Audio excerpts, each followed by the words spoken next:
So demonstrating the gathering knot. This knot is a really useful knot to know, particularly for finishing off your plant hangers and also for bringing sections of your wall hanging together. So,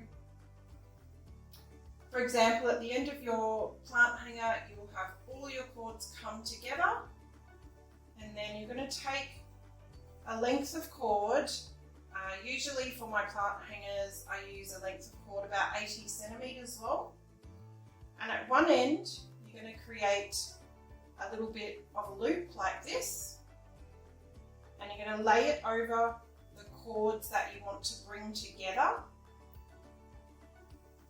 And then I use my thumb to hold that in place.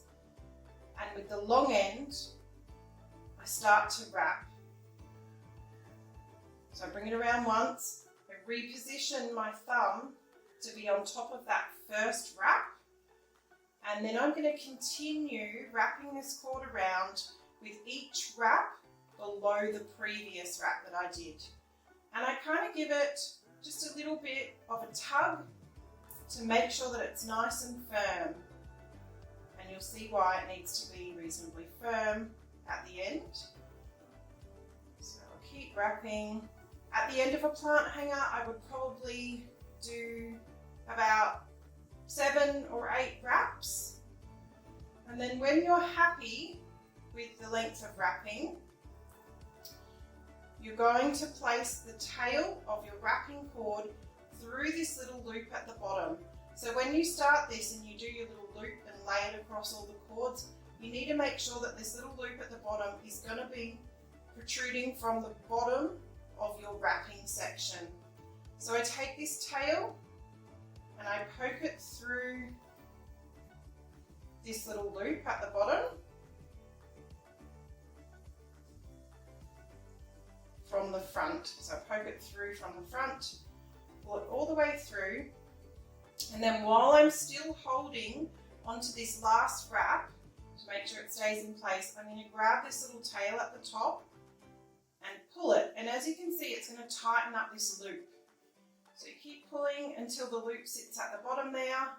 Readjust this guy a bit so it sits nice and neat, and then this little bulge here that was the bottom of your loop, you want to pull this far enough that this sits about halfway inside your wrapping. If you've done your wrapping nice and tight, this can be a little bit tricky. You need to use all your muscles. So you're going to pull on that and you'll watch this little bit go inside your wrapping. So it's sitting about there now. So that's beautiful. That's a really nice firm wrapping knot. It's going to hold all of my work in place. Now I'll just trim the top here without cutting any of the other cords around it. So you can trim that, and then you'll trim the cord at the bottom as well. Unless this is the bottom of a plant hanger and the remaining cord is the same length or similar length to all of your other cords, you can just leave that. So there you go. That will be your wrapping knot. Thanks for watching. If you found this helpful, be sure to check out my other tutorials and like and subscribe. Cheers!